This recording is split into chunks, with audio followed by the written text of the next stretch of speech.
The emergency lights flashed red across the Galactic Council chambers. Council member Zeph9 watched his crystal body pulse with fear as another star system vanished from the holographic display. 17 worlds gone in 3 months. The Vex. Swarm was unstoppable. "We need help," Zeph9 said to the other council members. His voice cracked like breaking glass. "The Vex are eating everything alive. Our weapons do nothing against them." The other aliens looked scared too. The blue-skinned Aquari leader shook her head. "Who can help us? We're the strongest races in the galaxy. If we cannot stop them, no one can." Zeph9 stared at the forbidden files on his personal screen. There was one option left. One terrible, dangerous option that the Council had banned decades ago. The Deathworld in Sector 7G. The planet the survey teams called impossible. Because nothing should be able to live there. "There is someone," he whispered. "The Deathworlders." The chamber fell silent. Every alien species knew about the third planet orbiting that yellow star. The survey reports were nightmare fuel. It's a world where the weather could kill you in minutes, where the ground shook and mountains exploded, where massive creatures hunted each other with teeth and claws, where the very air could burn your lungs. "Cannot be serious," the Aquari leader said. "Those creatures are monsters." The survey team that visited that world came back traumatized. "They said the dominant species there kills for sport. They kill to survive," Zeph9 corrected. "Just like the Vex kill to feed. Maybe we need monsters to fight monsters." Council argued for hours while more worlds died. Finally, they voted. That it was close, but Zeph9 won. They would send a message to the death world called Earth. They would ask for help from creatures they had spent decades trying to avoid. "Admiral?" Kate Morrison was drinking her morning coffee when the call came in. She sat in her office at the Deep Space Communications Array in Colorado, watching the snow fall outside her window. Earth was peaceful. Humanity had finally stopped fighting each other and started looking to the stars instead. Admiral Harade called out, "We're getting something strange from deep space. The computer says it's an alien transmission." Kate nearly dropped her coffee cup. They'd been listening for alien signals for over a century. "Put it through to my office. Call the president." The voice that came through the speakers was unlike anything human ears had ever heard. It sounded like breaking glass mixed with whale song. The Universal Translator program struggled to make sense of it. "Help us. ... please. The swarm comes. Worlds die. ... Billions lost. ... We beg." Kate felt her blood run cold. She'd spent her whole military career preparing for first contact, but not like this. Not with creatures begging for help while their worlds burned. President Jack Hamilton arrived at the White House Situation Room within an hour. His gray hair was messy from sleep, but his eyes were sharp and focused. Round the table sat the most important people in human government and military. "Tell me what we know," the president said. Kate activated the holographic display. The signal came from the galactic core, about 26,000 light-years away. The aliens call themselves the Galactic Council. They're fighting something called the Vex Swarm. General Ryan Brooks leaned forward. He was a big man with scars on his hands from his time as a Marine. "What kind of threat are we talking about?" According to their message, the Vex are a species that consumes all organic matter. They reproduce by eating other life forms. They've destroyed 17 star systems in 3 months. The aliens say their weapons cannot stop them. Secretary of Defense Lisa Warren frowned. "Why are they calling us? We're not even a spacefaring civilization yet. Our fastest ships barely reach Mars." Dr. Alex Chen, Earth's top scientist in biology and evolution, cleared his throat. He was a thin man with thick glasses who spent most of his time in laboratories. "I think I know why they called us. I've been studying their transmission data. The aliens come from worlds that are ... gentle. Low gravity, stable weather, no predators. Their evolution was peaceful. And ours wasn't," General Brooks said with a grim smile. "Exactly. Earth is what they call a death world. Everything here is designed to kill everything else. We evolved in constant danger. We're the product of 4 billion years of warfare between species. To them, we're monsters." President Hamilton sat back in his chair. "So they want our monsters to fight there." Monsters. The room fell quiet. Everyone understood what this meant. Humanity would have to go to war in space against creatures they had never seen. They would have to travel farther than any human had ever gone. They would have to become what the galaxy feared most. What do we know about these Vex? The president asked. Dr. Chen pulled up more files. From what the aliens describe, they're like a mixture of insects and viruses. They board ships and eat the crew. They adapt to any weapon used against them. They turn entire planets into breeding grounds. They're everything evolution created to be the perfect predator. Except they never met humans, General Brooks said. Commander Johnson, what do you think? Commander Pete Johnson had been quiet during the meeting. He was a Navy officer who had spent years commanding ships in Earth's oceans. Now he might command ships in space. The aliens are desperate. That makes them dangerous allies. But if we don't help them, and these Vex win, they might come here next. And if we do help them, Secretary Warren added, we reveal ourselves. To the galaxy, we can't take that back. President Hamilton looked around the table at each person. These were the people who would decide humanity's future among the stars. What's your recommendation, Admiral Morrison? Kate had been thinking about this since the transmission arrived. Sir, I think we have to help them. Not just because it's the right thing to do, but because this is our test. This is how humanity proves we belong in the galaxy. We show them what Deathworlders can do when the stakes are everything. The president nodded slowly. General Brooks, how fast can we get a fleet ready? Our best warships can be retrofitted for deep space in 2 weeks. We'll need to load them with everything. We have nuclear weapons, kinetic rounds, boarding equipment. If we're going to war, we go prepared for anything. Do it, President, Hamilton said. And may God help us all. 2 weeks later, the greatest fleet in human history launched from Earth's orbit. The ships were ugly by galactic standards, covered in armor and bristling with weapons. They carried the best soldiers, pilots, and marines humanity could produce. Men and women who had trained their whole lives for combat they never expected to see. As the fleet jumped to, faster than light speed, heading toward the galactic core, none of them knew they were about to teach the galaxy what it meant to call. Upon Deathworlders for help, the aliens had asked for salvation. They were about to learn that sometimes salvation came with teeth and claws, and the willingness to do whatever it took to win. The human fleet disappeared into the darkness between stars, carrying with them 4 billion years of evolution's cruelest lessons. Behind them, Earth continued its peaceful orbit, unaware that its children were about to become the galaxy's most feared protectors. The human fleet dropped out of faster-than-light travel at the edge of the Keth system. Commander Pete Johnson stood on the bridge of the ESS Liberty, watching the battle screens light up with data. What he saw made his blood run cold. 3 planets, burned in the distance. Massive bioships, each the size of a city, swarmed around the remaining inhabited world. The Vex had arrived here first, and they were winning. Sir, his communications officer called out. We are getting a signal from the local defense force. The alien voice that came through the speakers was filled with panic. Unknown vessels retreat immediately. The Vex will consume you. We cannot protect you. Johnson activated his transmitter.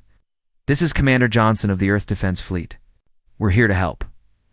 There was a long pause, and the alien voice returned, sounding confused. You are the Deathworlders? You came? We thought you would ignore our call. We don't ignore calls for help, Johnson said. What's your tactical situation? Hopeless, the alien replied. I am Crystal Singer Vex Prim of the Aldari Defense Fleet. The Vex have been attacking for 6 days. They board our ships and eat our crews alive. We have lost half our fleet. Johnson looked at his tactical display. The alien ships were beautiful, curved like works of art, but they were clearly not built for real combat. They had light weapons and thin armor. They looked more like exploration vessels than warships. Understood, Johnson said. We're moving to engage. Stay back and let us handle this. Commander, you don't understand, Vexbream said. The Vex adapt to any weapon. They learn from every attack. They cannot be defeated. We'll see about that, Johnson replied. He switched to the fleet channel. All ships. This is Liberty Actual. We're going in hot. Remember your training and trust your at. Equipment. Lieutenant Colonel Maria Rodriguez watched the Vex bioships through the viewport of her marine transport. They were horrible things, all teeth and claws and pulsing organic matter. They looked like they had been grown instead of built. Listen. Up, Marines, she called to her troops. These things like to board enemy ships and eat the crew. Today, they're going to learn what happens when they board a human ship. Her Marines grinned. They were hard men and women, veterans of Earth's last wars. They had trained for space combat, but they were ready for anything. Their weapons were simple but effective. Kinetic rifles, explosive charges, and good old-fashioned determination. The first Vex bioship moved toward the Liberty. It was massive, covered in spikes and breathing holes. As it got closer, Rodriguez could see movement inside it. The Vex were getting ready to board. Here they come, she said. Remember, these things are designed to be perfect killers. They've never met imperfect killers who don't care about perfect. The bioship slammed into the Liberty's hull. Metal screamed as the Vex cut through the armor plating. Rodriguez and her Marines waited in the corridor, weapons ready. The first Vex came through the breach like a nightmare. It was the size of a horse, with 6 legs and mandibles that could bite through steel. It had been engineered to terrify its prey into submission. Open fire, Rodriguez shouted. The Vex died in a hail of gunfire. Then another came through, and another. The Marines fell back, drawing the creatures deeper into the ship. The Vex thought they were winning. They were wrong. Now, Rodriguez yelled. Sergeant Danny Wright triggered the charges they had placed along the corridor. The explosion tore through the Vex boarding party. The creatures that survived found themselves facing Marines in close combat. The Vex had been designed to fight species that would panic and run. Humans did not panic. They fought back with knives and rifle butts and their bare hands when necessary.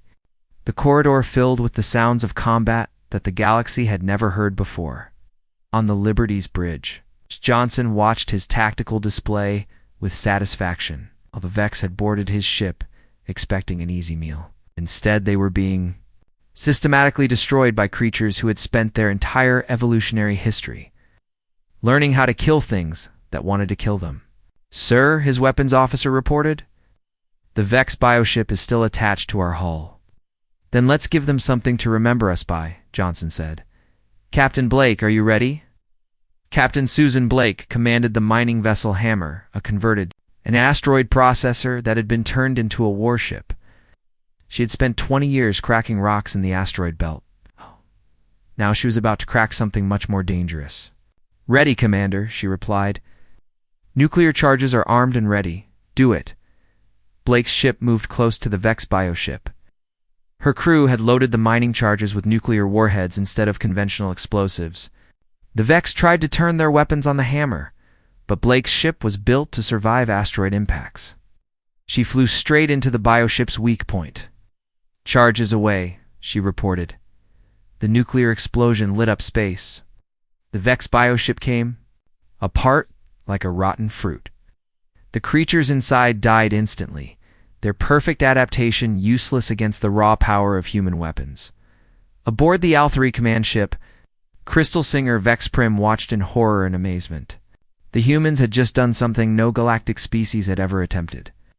They had rammed a ship into the enemy and detonated nuclear weapons at point-blank range. This is insane, Vex Prim said to his officers.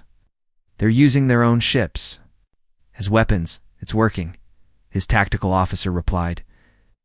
The Vex bioship is destroyed. Major Tom Parker watched the battle from his engineering ship. He had been tasked with modifying human vessels for ramming attacks. The idea had seemed crazy when Admiral Morrison first proposed it. Now it looked like genius. All engineering teams prepare for second-wave modifications, he ordered. The Vex are learning to adapt to our weapons. Time to show them some new tricks. The second wave of Vex bioships moved more carefully now. They had learned that humans were dangerous, but they still came forward, driven by their need to feed. This time the humans were ready with different tactics. Captain Beth Turner led a squadron of fighters into the heart of the Vex formation. Her ships were small and fast, designed for hit-and-run attacks.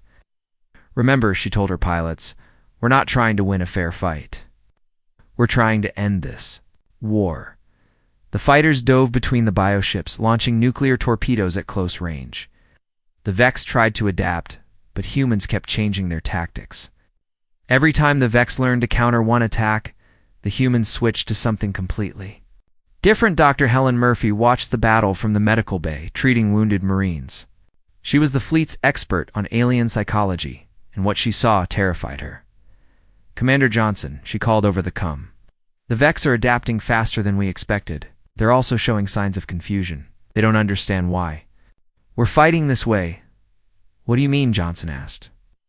"Every galactic species fights to minimize losses," Murphy explained. "They retreat when things get dangerous. We're doing the opposite. We're escalating the violence. The Vex don't know how to respond to creatures that fight harder when things get worse." Johnson smiled grimly. "Sala!" "Then let's give them something really confusing to think about." The battle raged for 6 hours. When it ended, every Vex bioship was destroyed. The humans had lost 3 ships and suffered heavy casualties, but they had won. The Keth system was saved. Crystal Singer Vex Prime opened a channel to the human fleet. "Commander Johnson, we cannot thank you enough. You have done what we thought impossible." "Just doing our job," Johnson replied. "Did I have a feeling? This is just the beginning. The Vex will adapt to what we did here. Next time will be harder." "Next time?" Vex Prime asked. "You will help us again?" Johnson looked at his battle-scarred fleet. His Marines were cleaning alien blood off their weapons. His engineers were already working on new modifications. His pilots were planning better attack runs. "We came here to stop the Vex," he said. "The job's not finished until they're all dead or gone. That's how humans fight wars. We don't stop until we win." In the depths of space, the surviving Vex transmitted their experiences back to the swarm. For the first time in their species' history, they included a warning. The Deathworlders. We're not like other prey. They were something new, something dangerous, something that fought back. News of the human victory at Keth spread across the galaxy faster than light itself. In the grand chambers of the Galactic Council, aliens who had never seen warfare watched the battle recordings with a mixture of awe and horror. They rammed their ships into the enemy. Crystal Singer F9 said, his voice shaking. They used nuclear weapons at close range. They fought the Vex in hand-to-hand combat and won. The blue-skinned Aquari leader stared at the recordings. "This is not how civilized beings fight wars. This is ... barbaric." "But it works," Zephnine replied. "The Vex are retreating from 3 systems. For the first time in months, they are afraid." Admiral Kate Morrison arrived at the Galactic Council Station with the main Earth fleet 1 week later. Her ships filled the space around the massive alien structure, their dark hulls bristling with weapons. The aliens had never seen anything like them. "Welcome, Admiral Morrison," Zephnine said as she entered the council chambers. "Your species has already accomplished more than we dared hope." Kate looked around at the assembled aliens. They were beautiful in their own ways, but soft. She could see it in how they moved, how they spoke. These were creatures who had never known real danger. "But we're just getting started," she said. "Commander Johnson's victory at Keth was impressive, but the Vex will adapt. We need to be ready for a long war." "Long war?" The Aquari leader looked confused. "Surely now that you have shown them they can be defeated, they will retreat to their home systems?" Kate almost laughed. "That's not how predators work. When you hurt them, they don't run away. They get angry. They call for help. Vex are going to throw everything they have at us." Her words proved correct 3 days later. The Vex returned to the Helix sector with a fleet 10 times larger than before. Their bioships had evolved new defenses, thicker armor, better weapons. They had learned from their defeat. Colonel Jake Stevens watched the enemy fleet approach. His position at the Helix defense station, he was a veteran of Earth's last ground wars, a man who understood that sometimes you had to destroy things to save them.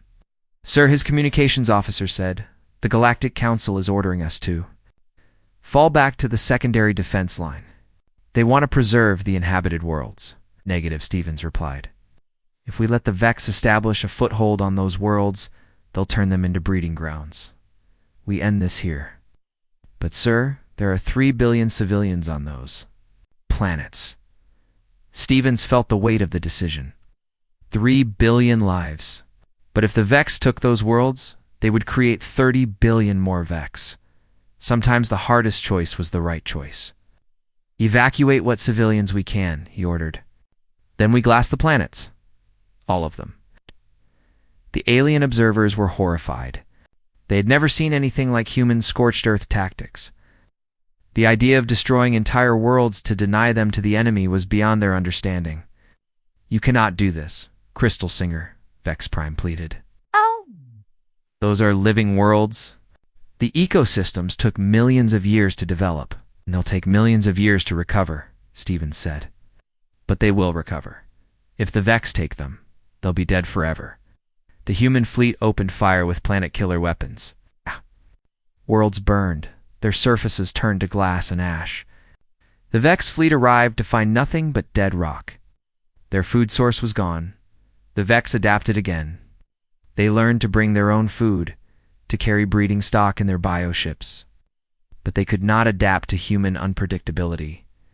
Captain, Beth Turner received the most dangerous assignment of her career. Intelligence had located a Vex nest world, a planet they had completely consumed and turned into a breeding ground.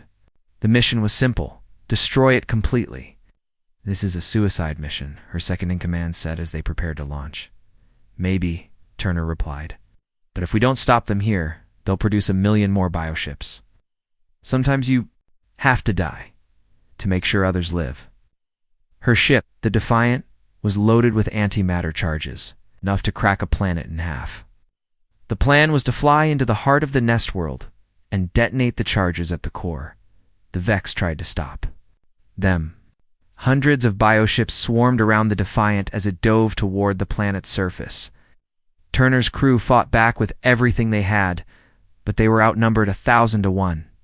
Captain, her engineer, called out, "We're not going to make it to the core. Too much damage." Turner looked at her crew. They were young men and women who had volunteered for this mission knowing they would never come home. But they had done it anyway, because that's what humans did. "And we detonate here," she said, close to the surface. "It won't destroy the planet, but it'll hurt them bad." 30 seconds to detonation, the engineer announced. Turner activated the ship's communication system. She wanted her last words to reach the human fleet. "This is Captain Turner of the Defiant. Tell them we held the line. Tell them we made it count." The antimatter explosion was visible from 3 star systems away. The Vex nest world cracked like an egg, its surface peeling away in massive chunks. Billions of Vex larvae died in the explosion. The breeding ground was gone. Back at the Galactic Council Station, General Ryan Brooks was trying to teach alien soldiers human combat tactics. It was not going well. The key to human warfare, he explained to a group of crystalline AL3 officers, is accepting that you're going to lose people. The goal isn't to avoid casualties. The goal is to make sure your casualties count for something. The AL3 officers looked confused. But surely the preservation of life is the highest priority in warfare. "No," Brooks said. "Victory is the highest priority. Everything else comes second." Pulled up a tactical display showing human battle formations. "Look at this. We put our weakest units in front, our strongest in back. When the enemy attacks, the weak units fall back, drawing the enemy into our kill zone. Then the strong units hit them from the sides. But the weak units will suffer heavy casualties," one of the officers protested. "Yes," Brooks agreed. "But the strong units will win the battle. The weak units know this. They accept this. They're willing to die so the mission succeeds." The alien officers struggled with the concept. In their societies, every individual life was precious. The idea of sacrificing some to save others was alien to them. Only the reptilian Saurians seemed to understand. Their commander, Scale Walker Hesh, nodded approvingly. "This is wisdom. The strong must be willing to sacrifice for victory." "Exactly," Brooks said. But he noticed the worried looks from the other alien officers. They were beginning to wonder. If humans were any different from the Vex they were fighting, Dr. Helen Murphy was having similar problems with the alien medical staff. They could not understand why human soldiers kept fighting even when severely wounded. "This Marine has 3 broken ribs and internal bleeding," she explained to an Aquari medic. "But he refuses to leave his unit. He says his squad needs him." "This is madness," the Aquari replied. "He could die if he continues fighting." "He could die anyway," Murphy said. "But this way, his death might save his friends." Humans understand that sometimes dying for something is better than living for nothing. Commander Pete Johnson received intelligence that changed everything. The Vex had a central command world, a planet where their hive mind was located. If they could destroy it, the entire swarm would collapse. "How do we reach it?" he asked his intelligence officer. "It's deep in Vex territory. We'd have to fight through 50 systems to get there. Even then, the planet is heavily defended." Johnson studied the tactical display. It would cost them half their fleet, maybe more, thousands of human lives. But it would end the war. "What do the aliens think?" he asked. "They want to establish a blockade? Siege warfare? They think we can starve them out over several years?" Johnson shook his head. "Years means more worlds die, more species go extinct. We end this now." "Sir, the Galactic Council is strongly opposed to a direct assault. They're calling it a war crime." "Then we don't ask permission," Johnson said. "We're not fighting this war for the Galactic Council. We're fighting it for everyone who's going to die if we don't."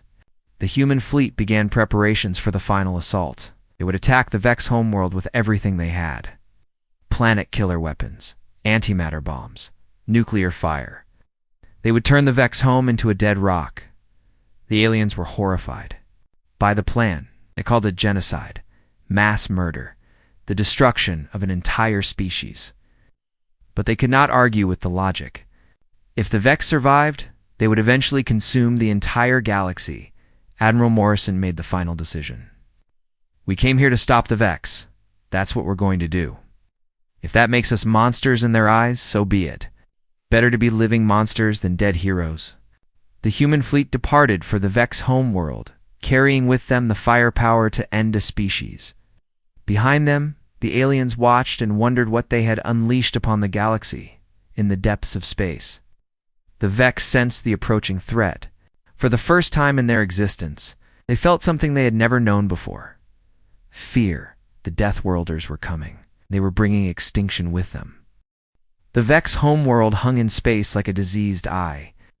Once it had been a beautiful planet with blue oceans and green continents. Now it was a writhing mass of organic matter, its surface covered in breeding pits and hive structures. Billions. A Vex crawled across its surface like insects on a corpse. Admiral Kate Morrison stood on the bridge of her flagship, watching the planet through the main viewer. Around her, the largest human fleet ever assembled waited for orders.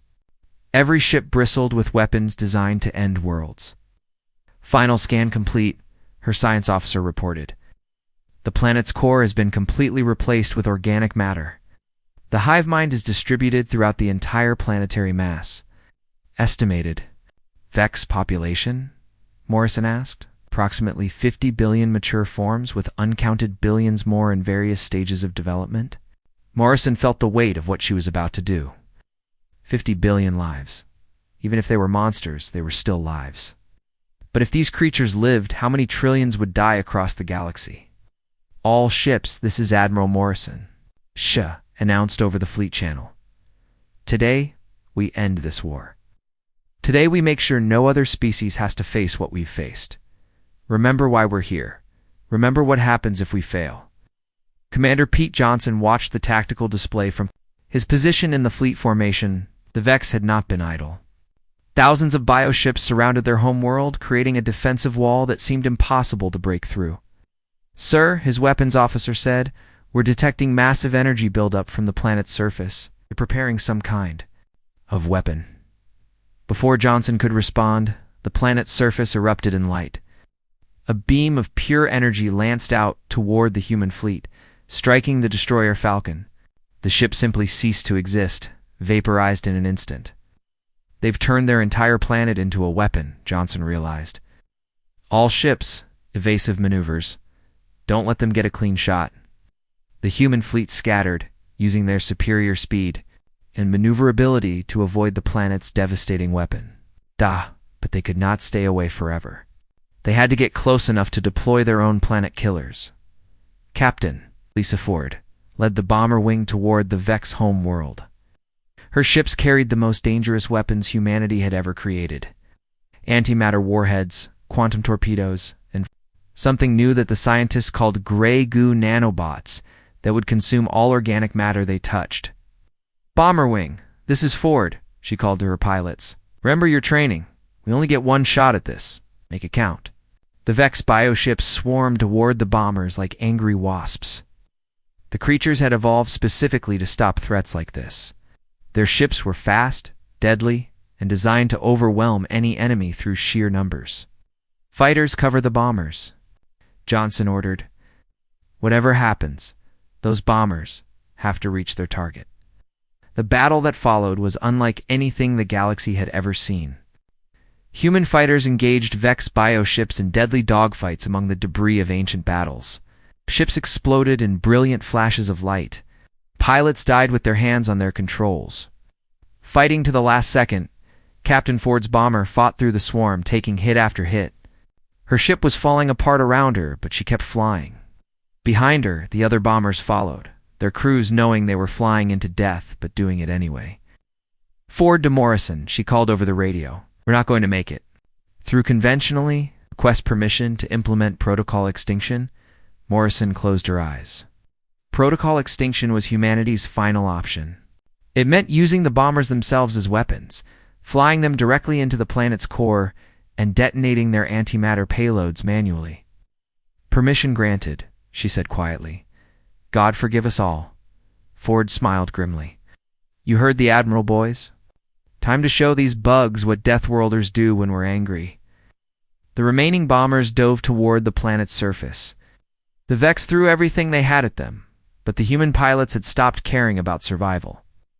They cared only about completing their mission. Ford's bomber was the first to penetrate the planet's crust. She flew through caverns filled with Vex larvae, past breeding chambers that stretched for miles. The creatures tried to stop her, but nothing could stop a human who had decided to die for something important. "This is Captain Ford," she broadcast to the fleet. "Tell my family I love them.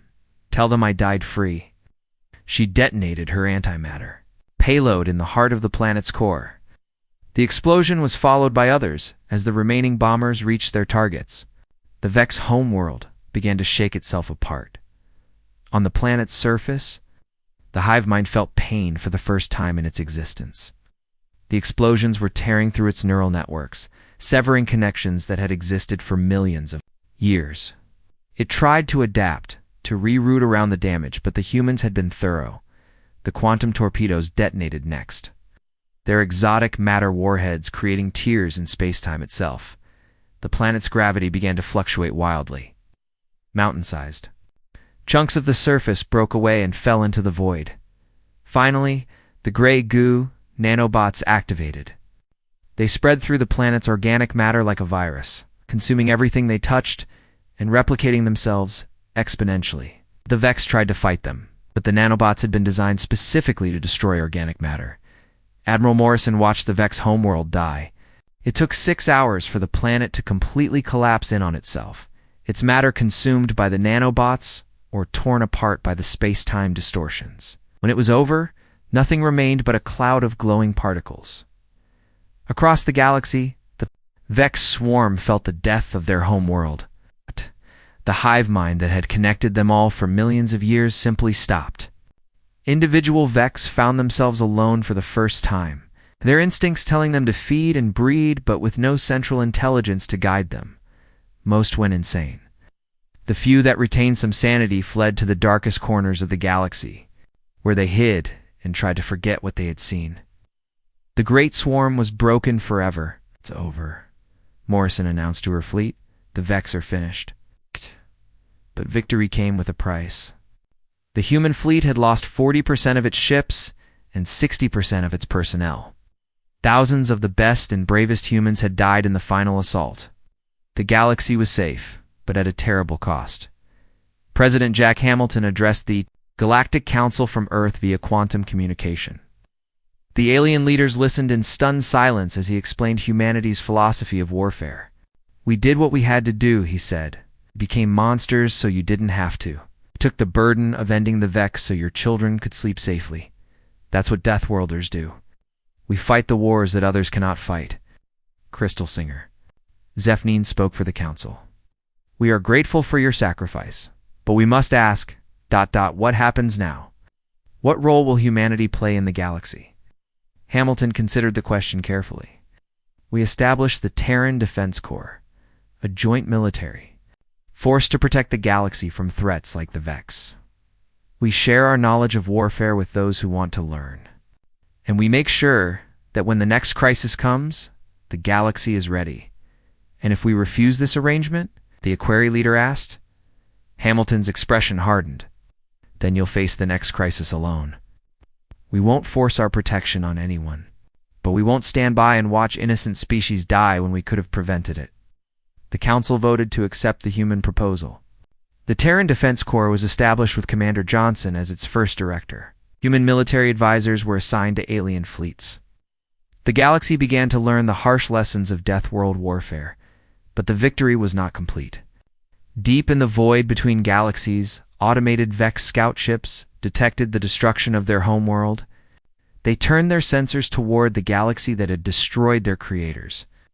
Analyzing the threat, their final transmission was a warning broadcast across the cosmic void to any Vex colonies that might still exist in distant galaxies.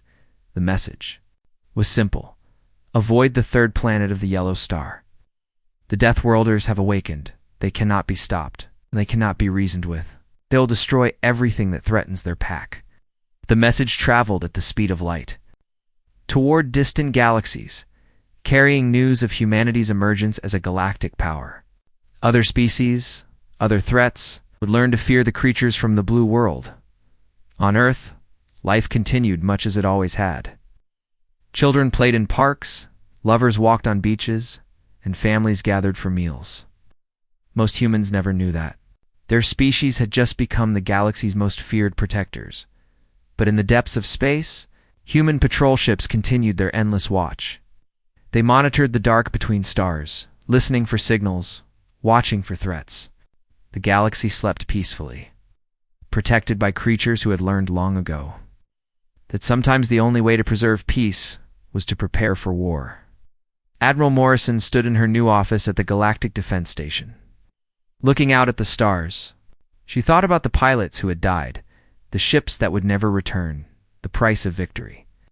But she also thought about the billions of lives that would continue because of their sacrifice. Aide approached with a report. "Ma'am, we're detecting some unusual signals from the Andromeda Galaxy. They appear to be artificial." Morrison sighed. The galaxy was vast, and humanity was still learning what lived in its darkest corners.